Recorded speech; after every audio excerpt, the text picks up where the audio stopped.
आंतरराष्ट्रीय मादक पदार्थ गैरवापर व अवैध तस्करी विरोधी दिनानिमित्त वाहतूक संघटना संयुक्त महासंघ महाराष्ट्र राज्य आणि आयुष इन्स्टिट्यूट व्यसनमुक्ती उपचार व पुनर्वसन केंद्र बार्शी यांच्या संयुक्त विद्यमाने विकसित भारत की पहचान नशामुक्त चालक अभियान या जनजागृती कार्यक्रमाचे आयोजन करण्यात आले। कार्यक्रमात उपस्थित सर्व चालक बांधव पदाधिकारी व मान्यवरांनी व्यसनमुक्त राहण्याची, इतरांनाही व्यसनापासून दूर ठेवण्याची तसेच सुरक्षित व जबाबदार वाहन चालक म्हणून समाजाप्रती आपले कर्तव्य पार पाडण्याची शपथ घेतली। यावेळी व्यसनाचे आरोग्यावर, कुटुंबावर आणि समाजावर होणारे दुष्परिणाम, रस्ते अपघातामध्ये व्यसनाची भूमिका तसेच व्यसनमुक्ती उपचार व पुनर्वसनाच्या सुविधांबाबत उपस्थितांना सविस्तर मार्गदर्शन करण्यात आले। कार्यक्रमादरम्यान वाहतूक संघटना संयुक्त महासंघ महाराष्ट्र राज्याच्या पदाधिकाऱ्यांची निवड सभा देखील पार पडली। उपस्थितांनी नशामुक्त समाज आणि सुरक्षित वाहतुकीसाठी सातत्याने जनजागृती करण्याचा निर्धार व्यक्त केला। या उपक्रमाद्वारे चालक बांधवांमध्ये व्यसनमुक्तीबाबत सकारात्मक संदेश पोहोचवून समाजात सुरक्षित वाहतूक व्यवस्था निर्माण करण्यासाठी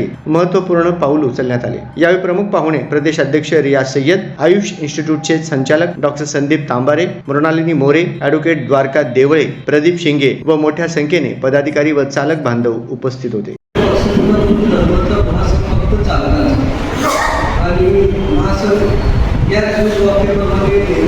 फक्त चालकांसाठी काम करत आहे आणि त्यांची जी समस्या आहे ते दूर करण्यासाठी काम।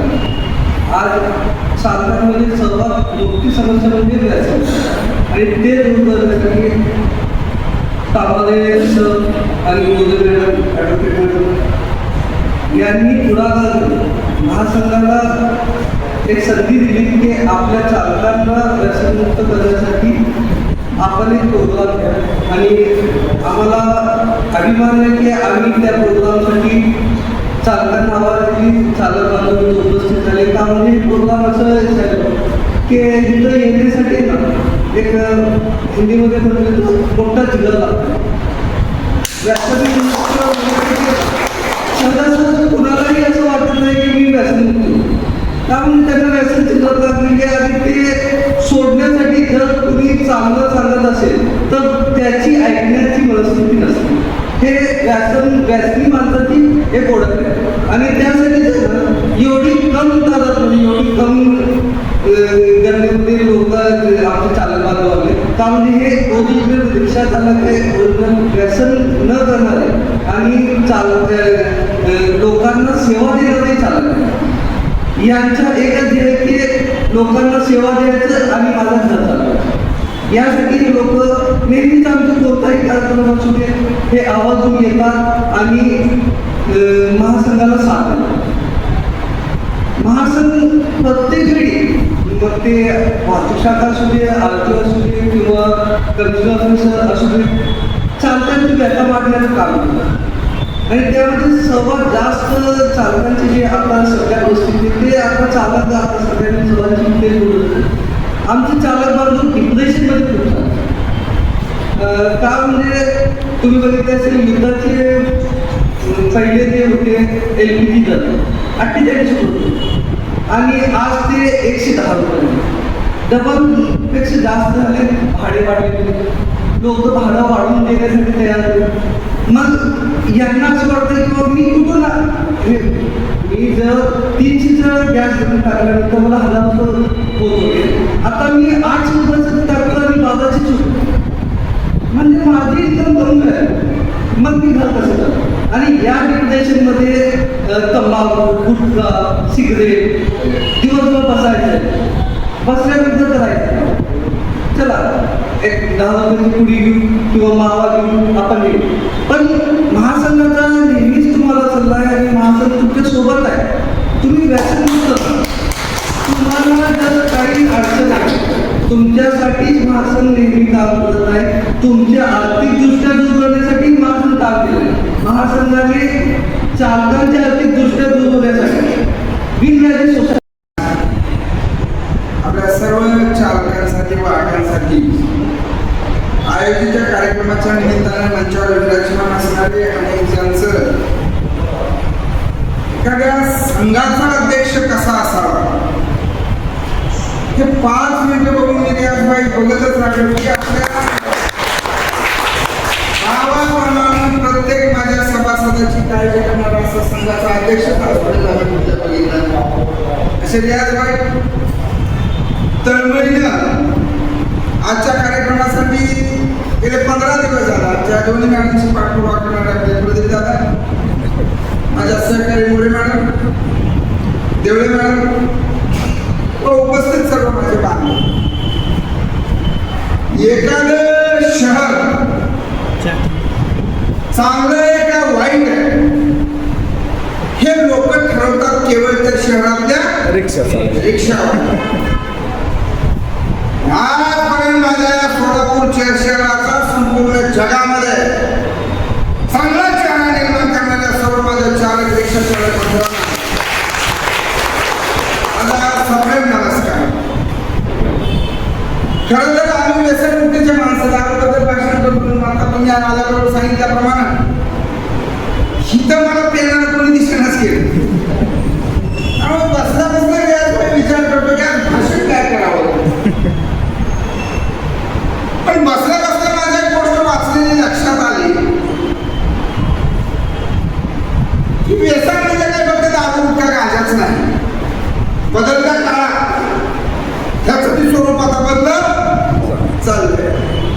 बिडी सिगरेट तंबाखू वाईटner आमचं फलानं ड्रग्ज जेवढे पावडर बसांडा वांडा अनेक प्रकार जसे वाढत चालले तसं तुमच्या माझ्या हातात आलेला मोबाईल सुद्धा एक व्यसनच आहे. व्यसन तर तुम्हाला तर दारू सोडण्यासाठी आमच्या व्यसनमुक्ती केंद्रात जेव्हा एखादा पेशंट आणतो तर अलीकडच्या मॅडम त्याला समजून सांगतात बाबा दारू पिऊ नको, दारूने जीवाला धोका आहे, त्या मोबाईलमध्ये धोका. गडबडीने भाडं मारत आपण भाडं निघालो आणि तेवढ्यात जर कुणाचा भावाचा मित्राचा फोन आला, आपण गाडी नाही थांबवता अशीच वाकडी मान करून रिक्षा चालवत राहतो. तेवढ्यात जर काही जनावर आडवा आलं, गतिरोधक आला, दगड तयार खाली आला, रिक्षा पलटी, डोकं फुटलं, जीव गेला. जसं दारू माणसाचा जीव घेते, मोबाईल सुद्धा माणसाचा जीव. दुसऱ्या मॅडम ह्या ज्या आहेत मोरे मॅडम, त्या दारू सोडायला आलेल्या लोकांना हे समजून सांगतात की दादा दारू पिऊ नका, दारूनं नवरा बायकोत भांडणं होतं. होतं की नाही? तसं मोबाईलने भांडणं होतं. कालच झालं ना प्रदीप दादा बायको सोबत भांडण. तिला म्हणलं अगं तुला व्हॉट्सअपवर मेसेज केलाय भाजी वाढ, ताटातली भाजी संपली, भाजी वाढ. मेसेज करून किती वेळ झाला वाढली नाही. तर बायको म्हणते अहो तुम्हाला भाजी वाढली, त्याचा फोटो काढला, माझ्या बहिणीला पाठवला, वाव छान भाजी म्हणून तिने लिहिले का? तुमचं ताटात लक्ष नाही. गमतीचा भाग सोडून द्या. आमच्या ह्या मॅडम रोज कोर्टात जातात. आज कोर्टात येणाऱ्या नवरा बायकोचं सगळ्यात मोठं भांडणाचं कारण मोबाईल. खोटं का मॅडम? म्हणजे जे जे दारू करते त्या सगळ्या गोष्टी कोण करायला? मोबाईल करायला. सगळ्यात शेवटचं लक्षण आमच्याकडे दारू सोडायला आणला की प्रत्येक पेशंट आल्यापासून वर्गात असतो, घरी येतानाच पेलेला असतो आणि हात पाऊल टाकल्यापासून वर्गात असतो, डॉक्टर मी तेवढी पेट नाही, मला उगाच घ्यायचं नाही.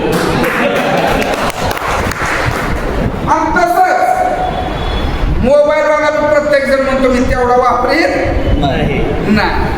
मग लोकांचं कशाला सांगू, मी स्वतः व्यसनमुक्तीचा डॉक्टर. पण 4 दिवसापूर्वी हा जो बॅनर बनवला ना आपल्या प्रदीप दादांनी, दुरुस्ती करा माझ्याकडे पाठवला. असं संध्याकाळची वेळ होती, मी गाडी उभा केली, घरी चाललो होतो आणि उतरून घराकडे जाता जाता मी बॅनर बघत होतो मोबाईलमध्ये माझ्या व्हॉट्सअपवर. माझं बी नाव छापलंय, आयुष संस्था लिहिलंय, काय छान रंग आहे. ते बॅनर बघत बघत मी एवढा घुमलो की चालत चालत माझं समजून शेजारच्याच घरात शिरलो. कारण मोबाईल बघताना माणूस आलाय कुणीकडे हे कळत. शिरलो तर शिरलो आमच्या शेजारीला टीव्हीचं कुठं व्यसन. टीव्ही हे सुद्धा व्यसन. तुमच्याकडचं कसं आहे मला माहीत नाही, पण आमच्या घरी तर बायकोच्या आवडीची मालिका चालू असताना चपाती संपली तर मागायची माझी हिंमत सुद्धा होत. तसं आमच्या शेजारीला टीव्हीची इतकी आवड